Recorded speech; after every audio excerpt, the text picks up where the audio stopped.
நாளிலேயும் வெளிப்படுத்தல் 9ஆம் அதிகாரத்தை நம்ம தியானம் பண்ணுறோம். இந்த அதிகாரத்தில் நம்ம நேற்றைக்கு படித்தது போல கடைசி 4ஆம் தூதன் எக்காலம் ஊதும்போது 3 ஐயோக்கள், ஸ்தோத்திரம், ஐயோ ஐயோ ஐயோ ஆபத்து வரும் என்று சொல்ல கேட்டேன்.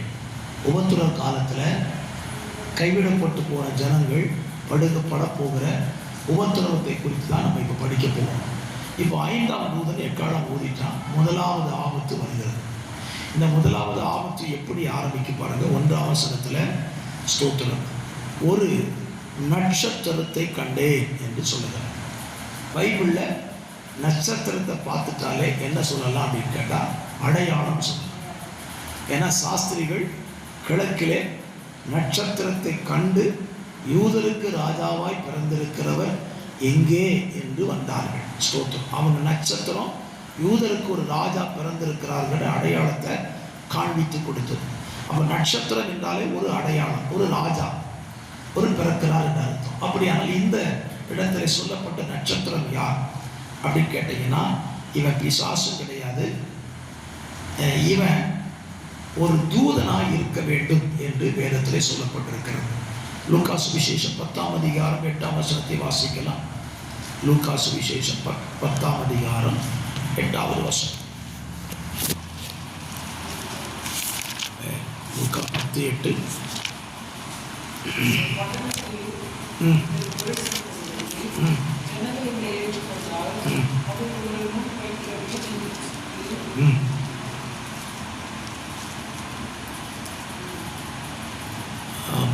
ஸ்தோத்திரம். யோபுவின் புஸ்தகம் 38:7 வாசிக்கலாம். யோபுவின் புஸ்தகம் 38:7.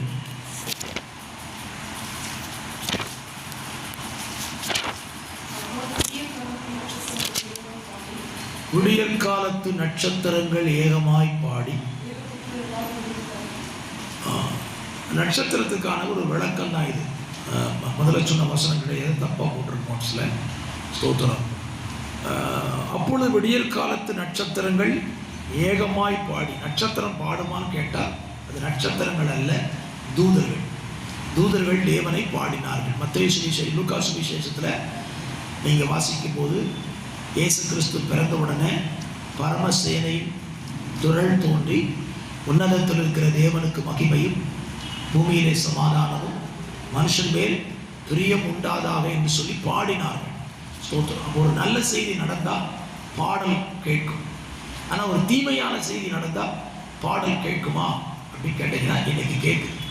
ஒரு வீட்டில் டெத்து நடந்துட்டா அங்கே என்ன வந்தது, உடனே அங்கே பாட்டு பாட ஆரம்பிச்சுருக்காங்க. அந்த பாட்டு வித்தியாசமாக இருக்கும். அழுகையின் பாடல், சோக பாடல்கள், அதை பாடுறாங்க. ஸ்தோத்திரம். இப்போ இந்த நட்சத்திரம் வானத்திலிருந்து என்ன செய்து விழுது கீழே. ஸ்தோத்திரம். இப்போ நட்சத்திரத்தை பார்த்த உடனே யோவான் அந்த காட்சியை திரும்ப பார்க்குறான். அந்த நட்சத்திரம் என்ன நடக்குது பாருங்கள். 9ஆம் அதிகாரனுடைய 1ஆம் வசனத்தில் அவனுக்கு பாதாள குழியின் திறவுகோல் கொடுக்கப்படுகிறது. பாதாள குழி, பாதாளத்தின் திறவுகோல் யார்கிட்ட இருக்குது? ஏசப்பாடு இருக்குது. இப்போ ஏசப்பாடு இருக்கிற சாவி இவன்கிட்ட எப்படி வரும்? பாதாள குழி சாவி ஆண்டவர். நான் மரணத்தையும் பாதாளத்தையும் உடையவர், சாவியை கொண்டிருக்கிறார் உடையவர். இப்போ எப்படி இது பிசாசு கையில் போச்சு? ஒரு கேள்வி தானே.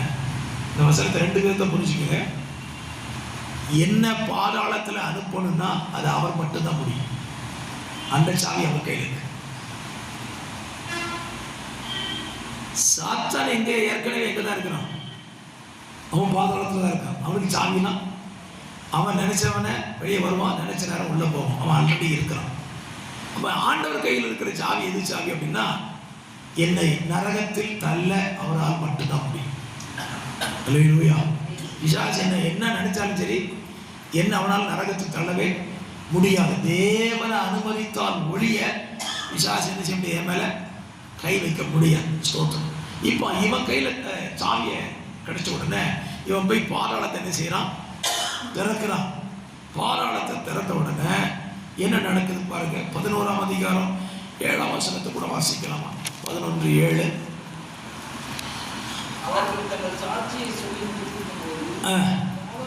பாதாளத்திலிருந்து ஏறுகிற மிருகம்.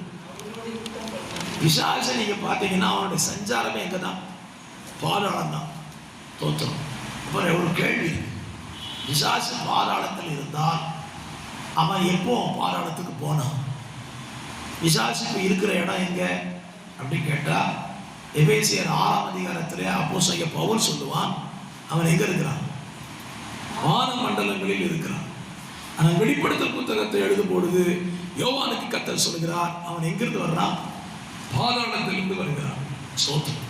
அப்படியானால் இவனை குறித்து நம்ம இப்படி புரிஞ்சுக்கலாம், அவன் வான மண்டலங்களிலும் இருப்பான், பாதாளத்திலும் இருப்பான். ஏனென்றால் நம்முடைய ரட்சகர் எங்கே இருக்கிறார்? நம்ம இயேசுப்பா எங்க இருக்காரு? பைபிள் வசனத்தின்படி பிதாவின் வலது பார்சத்தில் இருக்கிறார். ஆனால் நம்ம இப்போ என்ன சொல்றோம்? 2 பேர் அல்லது 3 பேர் ஒருமனப்பட்டால் அவர் இங்கே வந்து விடுகிறார். எப்படி வர்றாரு? அதுதான் அவருடைய தெய்வீகம். பிதாவினிடத்திலும் இருக்கிறார், நாம் துதிக்கும் போது நம்மிடத்தையும் வந்துடுறார். பிசாசு இதே கரெக்ட் தான். வானமண்டலத்திலும் இருப்பான், பாதாளத்துக்கு போயிடுவான். ஸோ இப்போ இவன் பாதாளத்திலிருந்து ஒரு பெரும் சூளையின் புகை என்ன செய்து எழும்புகிறது. அந்த புகையினால் சூரியனும் ஆகாயமும் அந்தகாரப்பட்டது. உபத்திரவ காலத்தில் நீங்கள் படிச்சுட்டே இருக்கிறீங்க. பாதிப்பு எல்லாம் தேவனுடைய இயற்கைகளின் படைப்புகள் மீதான் பாதிப்பு நிறைய வரும். ஸ்தோத்திரம். ஏற்கனவே சந்திரனில் 1/3 சேதப்படுத்தப்பட்டு, சூரியனில் 1/3 சேதப்படுத்தப்பட்டு படிக்கிறோம். இப்போ திரும்பவும் சூரியனை சந்தை என்ன செய்யணும்? ஆகாயமும் அந்தகாரப்படுது. ஸ்தோத்திரம். உபத்திரவ காலத்தில் நினைச்சாலே பயமா இருக்குது. இப்படிலாம் அந்தகாரம் சூழ்ந்துகிட்ட எப்படி நிலைமை ஆகும்னு சொல்லி. ஸ்தோத்திரம். உடனே அந்த புகையிலிருந்து என்ன புறப்படுது பாருங்க, வெட்டுக்கிளிகள் புறப்பட்டது என்று சொல்லப்பட்டிருக்கு. இந்த வெட்டுக்கிளி அப்படின்னு படிச்சீங்கனாலே நம்ம எங்க போயிடலாம்? எகிப்தின் வாதைக்கு போயிடலாம். எகிப்தில் வெட்டுக்கிளி வந்துச்சு. அந்த வெட்டுக்கிளி வந்தா என்ன நடந்துச்சு? இருக்கிற அத்தனை பச்சை செடியும் சொல்லி பிடிச்சிட்டு, ஏற்கனவே கல்மழை பெஞ்சு பாதி அடிச்சுட்டு, இப்போ வெட்டுக்கிளி வந்த பிறகு என்ன செய்யுது? இருக்கிற பச்சை செடிகள் எல்லாம் கதிர் எல்லாம் கம்ப்ளீட்டாக க்ளோஸ் பண்ணிட்டு, அப்போ பஞ்சத்தை கொண்டு வந்தது. எகிப்தில் திரும்பவும் பஞ்சம் வந்துச்சு. ஸ்தோத்திரம். கர்த்தர் நல்லவன். ஆனால் இந்த வெட்டுக்கிளி ஸ்தோத்திரம் என்ன செய்யுமா? 4ஆம் வசனத்தில் வாசிக்கலாம். பூமியின் புல்லையும் எந்த பூண்டையும் எந்த மரத்தையும் சேதப்படுத்தாமல். அப்ப இந்த வெட்டுக்கிளி எதை சேதப்படுத்தாது? உபத்திரவ காலத்துல மரத்தை, செடி கொடிகளை தொட்டு கூட பார்க்காது. அப்படின்னா இது வெட்டுக்கிளியா கேட்டீங்கன்னா இது வெட்டுக்கிளியே கிடையாது. ஆக்சுவலா இது வெட்டுக்கிளின்னு பைபிள்ல சொல்லி இருந்தாலும் இதுக்கு என்ன சொல்றாங்கன்னா, ஸ்தோத்திரம், உடலை விட்டு அலையும் ஆவிகள். ஸ்தோத்திரம். மனுஷ உடலை விட்டு அலைகிற ஆவிகள். ஸ்தோத்திரம். இப்போ ஒரு பிரச்சனை, நான் இப்போ ஆவியை பற்றி தான் பேச போறேன். ஸ்தோத்திரம். நம்ம பரிசுத்தவானா இருக்கிற நாம் மரித்தால் நம்முடைய ஆவி எங்க போகும்?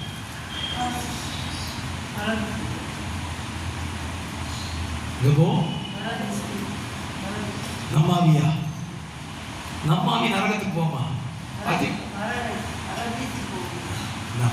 நரகத்துக்கு போமா கேட்டேன். நம்முடைய பரிசுத்தவான்களுடைய ஆவி, பரிசுத்தவான்களுடைய ஆவி இப்ப எங்க போகுது? பாரடைஸ். பாரடைஸ் எங்க இருக்குது? மத்திய வானத்தில் இருக்கு. இப்ப நம்மெல்லாம் மரிச்சிட்டா நேரம் பரதேச மேல போயிடும்.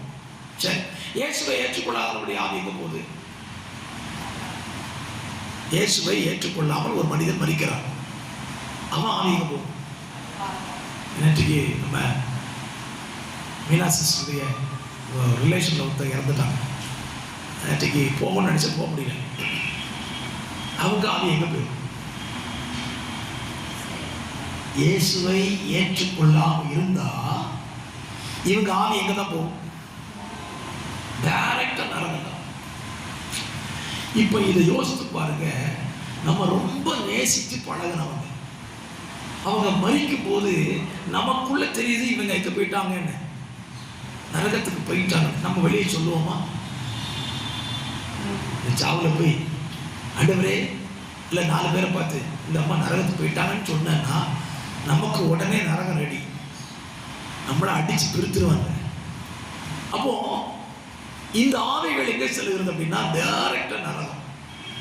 இப்ப நிறைய பேர் சொல்லுவாங்க, செத்து போன ஆவி என்ன செய்யுது, அப்படியே உலகத்துல உலாவுது அப்படிமா. நான் சொல்ல, ஒரு ஆவியும் செத்து போன ஒரு ஆவி உலகத்துல உலாவாது. ஏனென்றால் ஆண்டவர் சொல்லிட்டாரு, மரித்தவனுடைய ஆவி டைரக்டா நரகம் தான். ஸ்தோத்திரம். இப்ப இந்த உடலை விட்டு அலையும் ஆவிகள் வெட்டுக்கிளி சொல்றாருல, இந்த உடலை விட்டு அலைகிற ஆவியாக நம்ம தள்ளப்பட்ட தூதர்கள் கூட்டம். இப்ப இந்த தள்ளப்பட்ட தூதர்களின் கூட்டம் என்ன செய்யும், அதுல ஒருத்தன், இப்ப நான் இயேசுவை ஏற்றுக்கொள்ளாமல் மரிக்கிறேன்னு வைத்துக் கொள்ளுங்கள், ஏன் பேரை சொல்லிட்டு என்ன செய்வான், வருவான். சிலருக்கு பேய் பிடிச்சிருக்க பார்த்தீங்களா, பாஸ்டர் பேசிட்டா தோத்துறது வரும். நான் நேற்றுக்கு இன்னைக்கு ஒரு செய்தியை பார்த்தேன், எனக்கு ரொம்ப கஷ்டமா இருந்துச்சு.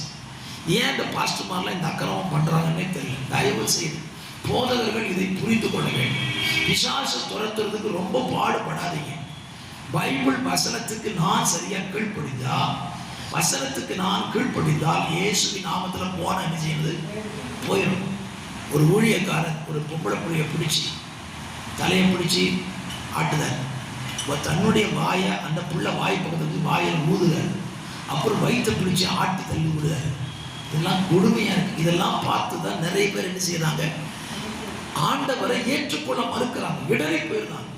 பிசாசு துரத்துறதுக்கு உலகத்தான் அந்த வேலை செய்யும். ஏசப்பா எங்கேயாவது இந்த வேலை பண்ணாரா? பேயை பார்த்து பிசாசை பார்த்து பேசாம போ அப்படின்னாரு, அவ்வளவுதான், போயிட்டான். அதுக்கு பிறகு அவனுக்கு வேலையே கிடையாது. ஸ்தோத்திரம். கர்த்தர் நல்லவன். இப்போ இந்த வெட்டுக்கிளியா இருக்கிற இந்த உடலை விட்டு அலைகிற ஆவி வெளியே வருது. வெளியே வந்த உடனே அதுக்கு பேர் என்ன கொடுக்கப்பட்டிருக்குன்னா, பொல்லாத ஆவிகள், அசுத்த ஆவிகள், வஞ்சிக்கிற ஆவிகள், குறி சொல்ற ஆவி, அஞ்சனம் பார்க்கிற ஆவி, இவங்களுக்கு எல்லாமே சேர்ந்ததான ஆட்கள் தான் இவங்கெல்லாம். இந்த கேட்டகரியில பைபிள்ல நிறைய வசனம் இருக்குதுங்களா. சோத்திரம். அஞ்சனம் பார்க்கிறவன் யாரு? சோத்திரம். பைபிள் இருக்குல்ல, சாமுவேலின் காலத்துல சவுலின் கடைசி நாட்களில் அவன் எங்கே போனான், அஞ்சனம் பார்க்குற ஸ்திரீங்க போனான். அவன் ராஜாவை ஆகும்போது அஞ்சனம் பார்க்குறவங்கள குறி சொல்றவங்கள தேசத்தை விட்டு துரத்தினான். ஆனால் கடைசி நாட்கள் அவன் அவங்களை தேடி போனான். இது ஒரு ஆவி. சரி, இந்த வெட்டுக்கிளி என்று சொல்லப்படுது இந்த அசுத்த ஆவிகளுடைய உருவம் எப்படி இருக்கும் பாருங்க. அந்த உருவத்தை குறித்து சொல்லப்பட்டிருக்கிறது 7ஆம் வசனத்தில் நீங்க வாசிக்கலாம். அந்த வெட்டுக்கிளியின் உருவம் யுத்தத்திற்கு ஆயத்தம் பண்ணப்பட்ட குதிரைகளுக்கு ஒப்பாக இருந்தது. அப்ப இது வெட்டுக்கிளி கிடையாது, வெட்டுக்கிளி வேற மாதிரி தான் இருக்கும். குதிரைக்கு ஒப்பாக இருந்தது. அவைகளுடைய தலையின் மேல் பொன்மயமான கிரீடம் போன்றவைகள் இருந்தன. ஓகே. முகங்கள் மனுஷ முகமாக இருந்துச்சு. அவைகள் கூந்தல் ஸ்திரீகளுடைய கூந்தலை போல் இருந்துச்சு. அவைகளின் பற்கள் சிங்கங்களின் பற்களை பொருந்துச்சு. அப்ப இந்த வீட்டை நம்ம ஒரு கற்பனை பண்ணி பார்ப்போமே. முகம் மனுஷ முகம், முடிய பார்த்தா பெண்களின் முகமா இருக்கு, முடி மாதிரி இருக்குது. ஆளை பார்த்தா குதிரை மாதிரி இருக்குது, பல்ல பார்த்தா சிங்க பல் மாதிரி இருக்குது. இப்படியே இமேஜின் பண்ணி ஒரு மிருகத்தை பார்த்தா பயம் வருமா வராதா? தோற்றம். நீங்க சில இடங்கள்ல பார்த்தீங்கன்னா இந்த பிசாசுகளின் தெய்வங்களை வச்சிருப்பாங்க. அப்படியே பல்ல இழிச்சுக்கிட்டு கையில் ஒரு பட்டை தப்பிச்சு நிற்கும். அதை பார்த்தாலே பயப்படாதவங்களும் பயந்துடும். ஆதி காலத்தில் பாஸ்டமா நாங்கள் திருமணம் பண்ணி நாங்கள் பஸ்ஸில் தான் அப்போ போவோம். அப்போல்லாம் ஸ்ட்ரெயிட் பஸ் கிடையாது, கட் சர்வீஸில் போனோம். இங்கேருந்து மதுரையிலேருந்து சேலம், சேலத்துலேருந்து கிருஷ்ணகிரி இப்படி போவோம். கிருஷ்ணகிரிலேருந்து தருமபுரி தாண்டி போகும்போது அந்த எல்லை காவலுக்கு ஒரு பேய் நிப்பாட்டி பெருசா பல்லு மட்டும் வெள்ளையா நிற்கும். உண்மையிலேயே நான் ஆரம்பத்தில் பார்த்து நானே பயந்தேன், இது என்னடா இப்படி கொண்டு நிப்பாட்டி வச்சுருந்தேன். ராத்திரி அவனா தெரியாம வந்துட்டு அவனா சோழியா முடிஞ்சான். தோற்றம். அவ்வளோ அகோரமா இருக்கும். அதுக்கு பிறகு எனக்கு ஒரு பெருசா தெரியல. என்னன்னா இப்படி நிறைய பேரை பயமுறுத்துறதுக்குன்னே சாத்தான் செஞ்சிருக்கான், இப்படி பண்ணி வச்சிருக்கான். இப்படித்தான் உபத்திரவ காலத்துல இந்த வெட்டுக்கள் என்ன செய்யுமா, வருமா. சரி, இது எப்படி வருது? அதுக்கு பிறகு அடுத்த 9ஆம் வசனத்துல இருப்பு கவசங்களை போல நாற்கவசங்கள் இருந்தன, அவைகளுக்கு சிறகுகளின் இறைச்சல் யுத்தத்திற்கு ஓடுகிற குதிரைகள் போன்ற ரதங்களின் இறைச்சலா இருந்துதான். சரி, அதுக்கு வால் இருந்துச்சான். வால் எப்படி இருந்துச்சு? தேள்களுக்கு ஒப்பான வால்கள். அந்த வாலில் என்ன இருந்துச்சு? கொடுக்கு இருந்துச்சு. அந்த இவ்வளோ இமேஜின்ல ஆண்டவர் ஒரு காரியத்தை செய்கிறார். இதை கர்த்தர் தான் செய்கிறார். நல்லா புரிஞ்சுக்கோ. இந்த உபத்திரவத்தை கர்த்தர் தான் என்ன செய்கிறார்? உபத்திரவ காலத்தில் கொடுக்கிறார். இப்போ இப்படிப்பட்ட ஒரு உருவம் கொண்ட ஒரு ஆவி யாரை உபத்திரப்படுத்திச்சு பாருங்களேன். இப்ப நேர மேல வந்திருக்க 4ஆம் வசனம். பூமியின் புல்லையும் பூண்டையும் மரத்தையும் சேதப்படுத்தாமல் தங்கள் நெற்றிகளில் தேவனுடைய முத்திரையை தரித்திராத மனுஷரை மாத்திரம் சேதப்படுத்த அவர்களுக்கு உத்தரவு கொடுக்கப்பட்டது. அப்ப உபத்திரவ காலத்துல ஒருவேளை இன்னைக்கு நம்ம இருக்கிறோம், நம்ம எல்லாரும் போயிடணும் பரலோகத்துக்கு, அதுதான் நம்முடைய கோல். ஒருவேளை கைவிடப்பட்டிருந்தா நம்ம மேல என்ன இருக்கணும்? முத்திரை இருக்கணும். இந்த தேவனுடைய முத்திரைன்னா என்ன? இன்னைக்கு இருக்கிற பரிசுத்த ஆவியானவர். பரிசுத்த ஆவியை நம்ம பெற்றுக்கிட்டாதான் நான் வரையில போயிருவனே. பரிசுத்த ஆவியை பெற்றுக்கொண்ட இழந்து போன கூட இருக்குது. தெரியுங்களா? பைபிள் இருக்குது. தேவனுடைய ஆவியை பெற்றுக்கொண்டவர்கள் அபிஷேகம் இழந்தவன் இருக்கிறான். அவன் தேவனால் முத்திரை போடப்பட்டுருவான், ஆனா இழந்துருவான். அவன் முத்திரை போடப்பட்டவன் எப்படி இருப்பான் அப்படின்னா, ஆண்டவரே ஆண்டவரே ஆண்டவரே அந்த 7 வருஷம் இப்படியாவது தாக்கு பிடிச்சி என்ன செஞ்சிடணும், பரலோகத்துக்கு வந்துடணும் வந்துடணும் வந்துடணும் அவன் துடிச்சுட்டே இருப்பான். ஆனா அவன் மேல முத்திரை இருக்குது. ஸ்தோத்திரம். இது ஒரு முத்திரை. உபத்திரவ காலத்துல தேவனால் முத்திரை போடப்பட்ட இன்னொரு கூட்டம் இருக்கு. அதிகாரம் 3 அதிகாரத்தை படிச்சோம். 1,44,000 பேர் யூத ஜனங்களை தொட்டு கூட பார்க்க முடியாது. ஏன்னா தேவன் நம்முடைய பிள்ளைகள் முத்திரைத்து வச்சிருக்கிறார். அப்ப 2 முத்திரை கூட்டம் இருக்குது. ஒன்னு யூத கூட்டம், இன்னொரு சபையை எடுத்துக்கொள்ளப்படும் பொழுது கைவிடப்பட்டு போன கூட்டம். இப்போ இந்த பிசாசுல ஆண்டவர் என்ன கட்டளை கொடுக்காரு? பிள்ளைகள் மேல முத்திரை போட்டிருந்தா அவனை என்ன செய்யாத, தொடாத அப்படிங்கிறார். சொல்ல பார்ப்போம். முத்திரை போடாதவங்களை சேதப்படுத்தணும். முத்திரை போடாம யார் இருப்பா? இன்னைக்கு ஏசுதான் ரட்சகரை ஏற்றுக்கொள்ளா சொல்லிப்பாரு அப்படின்னா. சோத்திரம். யூடியூப்ல பார்த்தீங்கன்னா ஒரு புள்ள, வாலிப புள்ள, சோத்திரம், தைரியமா பஸ் ஸ்டாண்ட்ல நின்று ஏசுதான் தெய்வம், மண்ணை போல இருக்கிற நீ மனம் திரும்பு, ஏசு சீக்கிரம் வரப்போறான், ஓல்டு அடிக்கிறான், சுவிசேஷம் பயங்கரமா சொல்றான். மொத்தம் 2 பேரும் வாலிபர் ஓடி வந்து பெரிய ஆட்கள் வந்து நீ சுவிசேஷம் சொல்லக்கூடாதுன்னா அவர் நான் சொல்லதான் செய்வேன். அவங்க கேட்கிறாங்க, நீ மதம் மாத்துற. நான் மதத்தை மாத்தலையே, நல்லபடியாக சொல்றேன், பைபிள் நல்லதா சொல்லி கொடுத்து பயங்கரமா பேசுறான். கடைசி அந்த பிள்ளை ஜெயிச்சுட்டு அவங்கள்ட்ட ஏற்றுக்கணும் தோத்தான். சொல்ல பார்ப்போம். தோத்துறேன் நான். ஆண்டவர் இன்றைக்கு கடைசி நாட்கள்ல அப்படிப்பட்ட பிள்ளைகளை என்ன செய்யற ஆண்டவர் எழுப்புறார். நம்மளை ரோட்ல விட்டு சுவிசேஷம் சொல்ல வைக்கணும். அப்ப தெரியும் நம்ம ஓடுவோமா, சுவிசேஷம் கேட்கலாம் ஓடுவோம்னா தெரியும். அல்லேலூயா. தோத்துறேன். கர்த்தர் கடைசி நாட்கள்ல இன்னைக்கு பாருங்க அங்கங்க பிள்ளைகளை எழுப்ப ஆரம்பிச்சிட்டாரு. ஏன்னா வயசான டிக்கெட்ல என்ன செஞ்சுட்டுப்போம், நாங்கள் எல்லாம் ஓடி முடிச்சிட்டோம் அப்படின்னு சொல்ல ஆரம்பிச்சிட்டாங்க. ஆண்டவர் ஓடி முடிச்சு ஓரமா உட்காரு, நான் எழுப்புற பாரு என் பிள்ளைகளை. அல்லேலூயா சொல்லுங்க பார்ப்போம். தோத்துறேன். கர்த்தர் நல்லவர். இந்த கால தலைமுறைகளை கர்த்தர் எழுப்புவார்களா? அல்லேலூயா. நான் அப்படிதான் ஆசைப்படுறேன். என் பிள்ளைகளை எல்லாம் எழுப்பி ஆண்டவருக்காக வைராக்கியம் வசனத்தை என்ன செய்யணும் சொல்லணும். நான் ரொம்ப வருத்தம் தெரியுமா? தோத்திரம் 2 வருஷத்துக்கு முன்னால கேரளாவுக்கு போனேன். தோத்திரம் போகும்போது நம்ம பிள்ளைகள்கிட்ட ஏதாவது ஜோமனுங்கடா, நான் ஜவான் தான் உண்டு, அட்ரஸ் இல்லாம போயிட்டான். தோத்திரம். எனக்கு ரொம்ப வருத்தமா இருந்துச்சு. இசப்பா என் பிள்ளைகள் ஜபமே பண்ண தெரியல ஆண்டவரே. தோத்திரம். போன வருஷம் கேரளாவுக்கு போக முடியல, சூழ்நிலை சரியில்லை. இந்த வருஷம் நான் ஜபம் பண்ணிக்கிட்டே இருக்கேன். உனக்கு அத்தனை பேர் ஜபம் பண்ண வச்சு அதுக்காக என்ன செய்யணும், கேரளாவுக்கு போன ஆண்டவரே. ஒருத்தருக்கு ஜபம் பண்ண தெரியல, ஒரு வசனத்தை சொன்னா முழுமையா சொல்ல மாட்டேங்கான். சோத்திரம். இவ்வளவு கஷ்டமா இருக்குது. இத்தனை வருஷம் விசுவாசிகளா இருக்கிறோம், நமக்கு என்ன பெருமையில இருக்குது? இத்தனை வருஷம் விசுவாசியா இருக்கு சொல்லிக்கிற விஷயம் இல்லை, எத்தனை வசனம் நமக்கு தெரியுது. தோத்திரம். இயேசு சீக்கிரமா வரப்போறார். மொட்டையை சொல்லிடுவோம், இயேசு உங்களுக்காய் பிறந்தார். எங்க பிறந்தார்? வசனம் இருக்குது. வசனத்தை சொன்னாதான் சத்துரு என்ன செய்வான், நடுங்குவான். ஸ்தோத்திரம். சரி, இப்போ அந்த வசனத்தை சொல்லாத கூட்டம் தான் இங்க மாட்ட போகுது. இப்போ இந்த வெட்டுக்களை என்ன பண்ணுது அப்படின்னா அவங்களை சேதப்படுத்துதான். சேதப்படுத்தும் போது எப்படி இருக்குமா, ஆசிக்கலாமா? 5ஆம் வசனம். கொலை செய்யும்படிக்கு அவைகளுக்கு உத்தரவு போடாமல் 5 மாதம் அளவும் அவர்களை வேதனைப்படுத்தும்படி உத்தரவு கொடுக்கப்பட்டது. அவர்கள் செய்யும் வேதனை தேளானது மனுஷரை கொட்டும் போது உண்டாகிற வேதனையை போல இருக்குமா. தேள் கொட்டி பார்த்தானே தெரியும். பைபிள் சொல்லியிருக்கு, தேளானது கொட்டும் போது உண்டாகிற வேதனையை போல இருக்குமா. ஒரு தேள் ஓங்கி கொட்டுச்சுன்னா எவ்வளவு நேரம் வலிக்கும்? 24 hours சொல்லுவாங்க. 24 மணி நேரம் அந்த வலி இருக்குன்னு சொல்லுவாங்க. ஒரு தேள் கொட்டுனா 24 மணி நேரம். நான் இங்க சொல்றாரு 5 மாசம் இருக்குமா. அப்ப என்ன நினைக்கிறேன், கொட்டிக்கிட்டே இருக்குன்னு நினைக்கிறேன். எந்த பக்கம் திரும்பினாலும் பொட்டு பொட்டு பொட்டு பொட்டு போட்டு இப்படி இருக்கும். வாசி பண்ணுறாங்க. நம்ம ஒரு தேள் என்னுடைய திருமணமான புதுதில் ஊட்டமா தோத்திரம் அடுப்பு பற்ற வைக்கணும். அப்போ அடுப்பு விறகு அடுப்பு தானே, தோத்திரம் அடுப்பு பற்ற வைக்கிறதுக்கு சாப்பாடு சொல்லி பிடிக்கல. தோத்திரம் கேஸில் வந்து வெண்ணி போடுறதுக்கு அந்த அடுப்பு வச்சுருப்பாங்க. தோத்திரம் அதில் சாம்பல் அள்ளி தான் விட வைக்கணும். நம்ம வேகமாக போய் சாம்பல் அள்ளிட்டோம். இல்லை யாரும் வெண்ணி போடணும். சாம்பல் அள்ளினா சாம்பலை கொடுத்து போட்டு ஒரு போட மாட்டான் தேவை. நமக்கு அப்போ அந்த காலத்தில் ட்ரீட்மெண்ட் ஹெவி ட்ரீட்மெண்ட். தேவை கொட்டிட்டு அப்படின்னா அவ்வளோதான் மேட்ரு. நமக்கு அந்த வேலை பிடிச்சி நல்ல ஓடும். அப்படி பிடிச்சிட்டு சீவிட்ட கத்தி வச்சு என்ன நினைச்சாலும் தெரியல. ஆனால் பாதி ஆரம்பமே கத்தி விஷத்தை கத்துறது செஞ்சார். கிளியர் பண்ண தந்தார். உடனே அந்த ஊரில் ட்ரீட்மெண்ட் உண்டு. அதை செஞ்சோம்.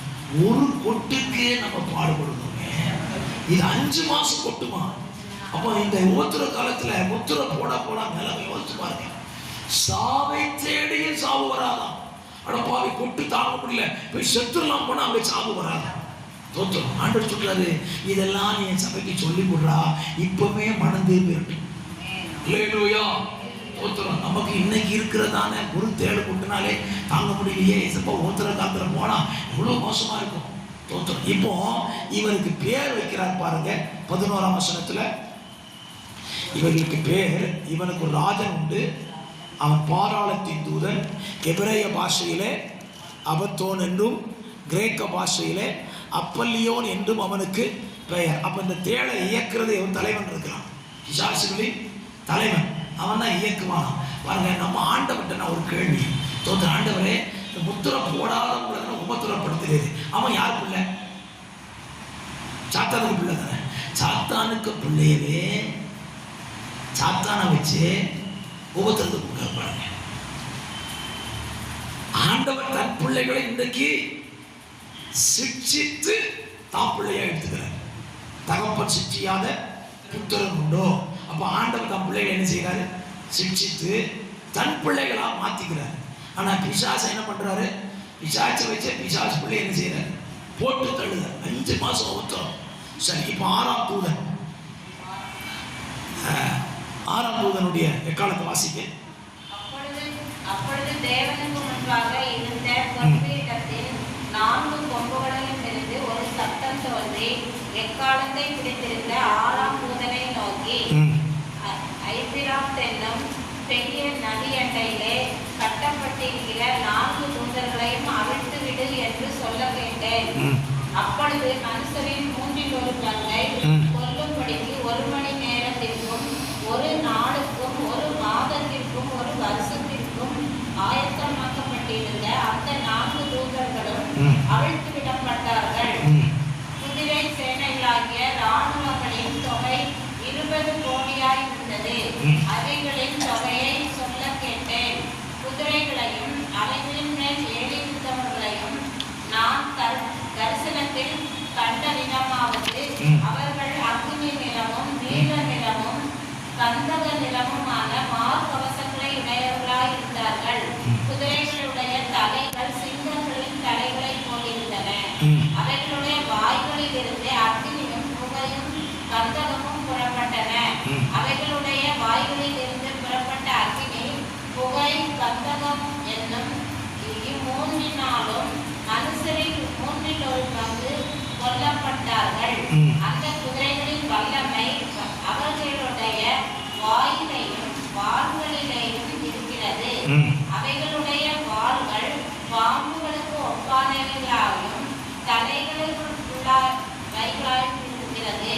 அவைகளாலே சேதப்படுத்துகிறது. 5வது தூதன் எக்காலம் ஊதும் போது முதல் ஐயோ. இப்போ 2வது ஐயோ 6ஆம் தூதன் எழுதியிருக்கிறான். இந்த 6ஆம் தூதனுடைய எக்கால சத்தத்தில் தேவனிடத்திலிருந்து ஒரு கட்டளை பிறப்பிக்கிறது. என்ன கட்டளை? ஐபிராத் நதி அண்டையிலே கட்டப்பட்டிருக்கிறதான 4 தூதர்களை கட்டவிழ்த்து விடு என்கிறதான ஒரு சத்தம் வருகிறது. தோற்றம். பிசாச ஆண்டவர் சில இடத்துல கட்டி வச்சிருக்கிறார். அந்த பிசாசு அந்த நாட்களில் என்ன செய்யலாம்? கட்டவிழ்த்து விடப்படுகிறான்.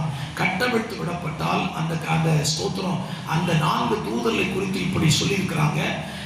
ஸ்தோத்திரம், இவர்கள் சாத்தானுடைய பேய்த்தனமான குதிரை சேனைகளின் தலைவர்கள். சாத்தானுக்கு என்ன இருக்குது? குதிரை சேனை இருக்கு. ஸ்தோத்திரம், பேய்த்தனமான குதிரை சேனைகள். ஸ்தோத்திரம், இவர்களை குறித்து ஆதியாகமம் 3ஆம் அதிகாரத்துல ஸ்தோத்திரம் அவனுடைய இருப்பிடம் எங்க இருந்துச்சு? ஸ்தோத்திரம், ஸ்தோத்திரம் 9ஆம் அதிகாரம் 14ஆம் வசனத்துல ஐப்ராத் என்னும் பெரிய நதி, ஐப்ராத் என்னும் பெரிய நதின்னு ஆதியாகமத்துல இந்த ஆறு ஓடுதுல, இந்த ஏதேன் தோட்டத்தில் ஓடுன ஆற பாருங்க. 2ஆம் அதிகாரம்.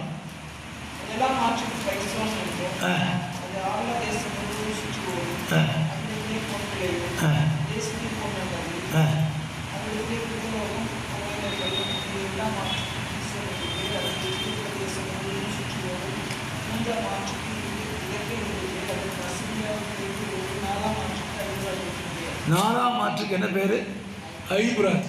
இந்த 4ஆம் ஆறு அன்னைக்கு எப்படி இருந்துச்சு? ஆசீர்வாதமா இருந்துச்சு.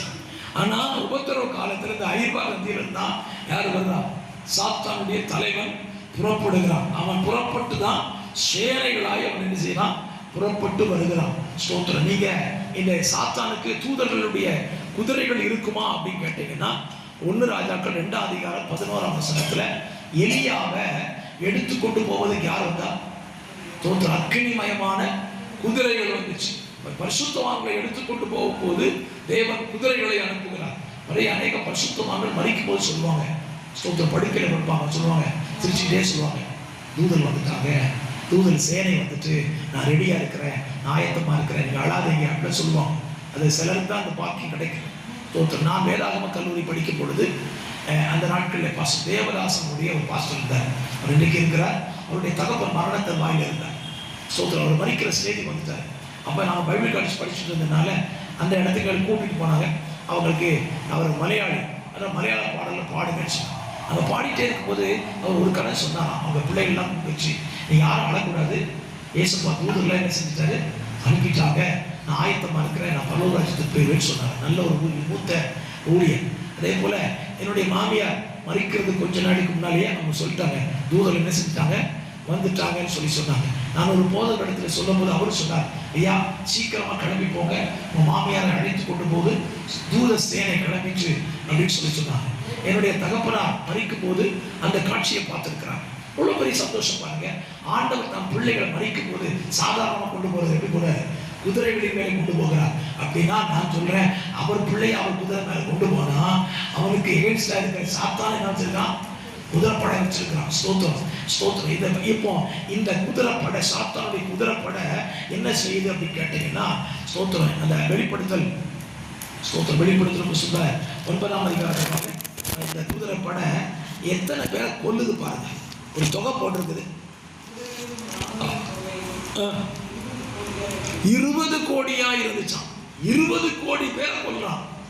அப்படின்னா உபத்திரவ காலத்துல உத்தேசமான மக்கள் தொகை எவ்வளவு பேர் இருப்பாங்க அப்படின்னு கேட்டீங்கன்னா 500 கோடி. உபத்திரவ காலத்துல மக்கள் தொகை ஒரு 500 கோடி இருக்குமா. 4ஆம் முத்திரைக்கு பிறகு 375 கோடியா மாறும். 6ஆம் எக்கால தீர்ப்புக்கு பிறகு 250 கோடியாய் குறைத்து விடும். ஆண்டவர் கொஞ்சம் கொஞ்சமாக ஜனங்களை உபத்திரவ காலத்தில் என்ன செய்கிறார்? சந்திக்கிறார். இப்ப இந்த சந்திப்புக்கு எல்லாம் நோக்கம் என்ன? ஏன் ஆண்டவர் இவ்வளவு உபத்திரவத்தை கொடுக்கிறார் கேட்டீங்கன்னா, அவர்கள் மனம் திரும்புவார்களா என்று தான் நோக்குகிறார். வாசிக்கலாமா? அதனுடைய 20ஆம் வசனத்துடைய 20ஆம் வசனத்தை வாசிங்க. வாதைகளால் பேய்களையும்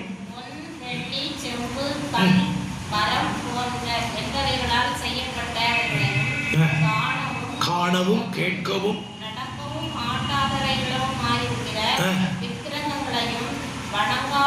வணங்காதபடி தங்கள் கைகளின் கிரியைகளை விட்டு மனம் திரும்பவும் இல்லை. இவ்வளவு உபத்திரவத்தை கொடுத்தாலும் என்ன செய்ய மாட்டேங்க? மனம் திரும்ப மாட்டேங்க. தொடர்ந்து பாருங்க. தங்கள் கொலைபாதகங்களையும் சூனியங்களையும் வேசித்தனங்களையும் களவுகளையும் விட்டு என்ன செய்யல. அப்போ ஆண்டவருடைய நோக்கம் என்ன? ஏன் இவ்வளவு உபத்திரவத்தை கொடுக்கிறார்னா மனம் திரும்பிட மாட்டானா தான் பார்க்கிறேன். இன்னைக்கும் கர்த்தர் தம்முடைய ஜனத்தை பாடுகளுக்கு உட்படுத்த நோக்கம் என்ன? மனம் திரும்பு, மனம் திரும்புடா.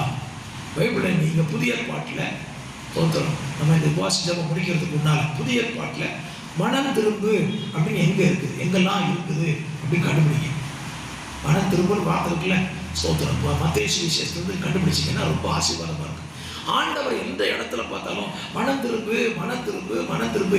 ஏன் சொல்றாரு அப்படின்னா, டேய் இன்னும் உன்னை அடிச்சுட்டு உன்னை கொல்றதுக்கு விருப்பம் இல்லடா, என் கையினால உன்னை படைச்சிட்டேன், நீ பரலோகத்துக்கு வரணும், நீ நரகத்துக்கு போயிடக்கூடாதுதா, அதுக்குத்தான் உன்னை மனம் திரும்புன்னு சொல்றேன். ஆனா இங்க பைபிள் படிக்கிறாரு, அவங்களுக்கு மனம் திரும்ப மனசே இல்லையா. இதனால தான் உபத்திரமும் திரும்பவும் கூடுகிறது. இன்னைக்கும் பாருங்க, ஆண்டவர் எத்தனையோ விதங்கள்ல சபையோடு கர்த்தர் பேசிக்கிட்டே தான் இருக்கிறார். சபையோடு கர்த்தர் என்ன செய்யறாரு? பேசிக்கிட்டே தான் இருக்கிறார். என்ன மனசு இல்லை? நான் சொல்லுவேன், கிருபை இருக்கிற வரைக்கும் இந்த காலம் ஓடி, கிருபை இருக்கிற வரைக்கும் ஆண்டவர் விட்டுட்டே இருப்பார். சரி, இன்னைக்கு திரும்பிடுமா, நாளைக்கு திரும்பிடுமா, நாளைக்கு திரும்பிடுமா, அடுத்த மாசம் திரும்பிடுமா, போயிட்டே தான் இருக்கும். ஆனா கிருபை என்னைக்கு விலகும்னு தெரியாது. பைபிள்ல ஒரே ஒரு வசனத்தை நீ வாசிக்க பார்ப்போம். இந்த கிருபை விலகிறது தெரியாது, பெரிய ஆபத்து அது. சோத்திரம், கிருபை இருக்கு கிருபை இருக்குன்னு சொல்லி நம்ம ஓடிடக்கூடாது. கிருபை விலகிறது தெரியாது. ஒன்று சாமுவேலின் புஸ்தகம் அதனுடைய 16வது அதிகாரம். 1 சாமுவேல் 16வது அதிகாரம் 14வது வசனத்தை பாருங்க. 16 கர்த்தருடைய ஆவி சவுலை விட்டு நீங்கினார். கர்த்தருடைய ஆவி சவுலை விட்டு நீங்கினார். சிம்சோனை குறித்து படிச்சீங்கன்னா கர்த்தருடைய ஆவி அவனை விட்டு விலகினார். விலகுறது தெரியவே தெரியாது. பிசாசின் ஆவிக்கும் நம் தேவனுடைய ஆவிக்கும் வித்தியாசம் என்ன? பிசாசு உள்ள வரும்போது தெரியாது, பிசாசு நம்மகிட்ட உள்ள வரும்போது தெரியாது. பரிசுத்த ஆவியானவர் உள்ள வரும்போது தெரியும். எப்படி தெரியும்? பரிசுத்த ஆவியின் அபிஷேகத்தை நம்ம பெற்றுக்கொள்றோம்னா நம்மளால கண்ட்ரோல் பண்ண முடியாது. சிலர் ஆரம்பத்துல கீழே விழுவாங்க, தோத்துறோம், கிடந்து உருளுவாங்க. இது நிறைய பேருக்கு பார்த்தா என்ன செய்யுது? வேடிக்கையா தெரியும். நான் சொல்றேன், தோத்துறோம். இது ஆவியானவர் உள்ள வரும்போது தெரிகிறதான ஒரு அடையாளம். சரி, பிசாசு வெளியே போகும்போது தெரியுமா? தெரியும். என்ன பண்ணுவான்? அலக்கழிச்சுதான் போவோம். உள்ள வரும்போது சைலண்டா வருவான், வெளியே போகும்போது ஏன் அலக்கழிக்கான்? கோபம், போனமே துரத்துறானே, அந்த வேகத்துல என்னென்ன பண்ண முடியுமோ அவ்வளோத்தையும் பண்ணுவோம். சட்டையை கிழிப்பான், பாயை கிழிப்பான், இருக்கிற இடத்துல காரி துப்பி போற கோபத்துல என்ன வேணாலும் பண்ணுவோம். ஆனா ஆவியானவர் விலகினார்னா பி சைலண்ட், சொல்லவே மாட்டார். அப்படின்னு சொல்லவே மாட்டார். சத்தம் இல்லாம போயிருந்தார். அன்று சொல்றாரு, நான் விலகாது இருக்கிற வரைக்கும் ஒரு நல்லது. நீ மனம் திரும்பிட்டேன்னா உன்னை என் பிள்ளையா சேர்த்து சோப்பணுமா. பரிசுத்தமுள்ள நல்ல பிதாவே, இந்த நல்ல மதிய வேளையிலையும் இந்த வேதத்தை தியானிக்கும்படியாக எங்கள் ஆண்டவர் எங்களுக்கு கொடுத்த நல்ல தருணத்துக்காக நன்றி சொல்லுங்கள். ஆண்டவர் வெளிப்படுத்தல் 9ஆம் அதிகாரத்தில் சொல்லப்பட்ட தேவனுடைய நியாயத்தீர்ப்பு, தகப்பனே, எவ்வளவோ உபத்திரவத்தை கொடுத்தாலும் தங்கள் பொல்லாத கிரிகளை விட்டு மனம் திரும்ப அவர்களுக்கு மனசு இல்லாத இருந்ததப்பா. ஏசப்பா, இந்த நாளில் நீங்க எங்களுக்கும் பேசிட்டு இருக்கிறீங்க, எங்களை மனம் திரும்ப சொல்லிக்கிட்டே இருக்கிறீங்கப்பா. மனம் திரும்புதல் என்பது ஒரு நாளில் நடந்து விடுகிறது அல்ல. ஏசப்பா, வருகிற வரைக்கும் நாங்கள் மனம் திரும்பிக்கிட்டே இருக்கணும்ப்பா. இதிலெல்லாம் மனம் திரும்புவோம், அது எல்லாவற்றிலிருந்து மனம் திரும்பத்தக்கதாக ஆவியானவர் எங்களுக்கு உதவி செய்யும். வார்த்தைகளை கேட்டபடி பிள்ளைகளை கர்த்தர் ஆசீர்வதியும். கேட்க போகிற பிள்ளைகளுக்கு இது பிரயோஜனமாக இருக்கட்டும். ரட்சகராம் இயேசுவின் நாமத்தில் தாழ்மையோடு ஜெபிக்கிறேன். ஜெபம் கேளு நல்ல பிதாவே. ஆமென், ஆமென், ஆமென்.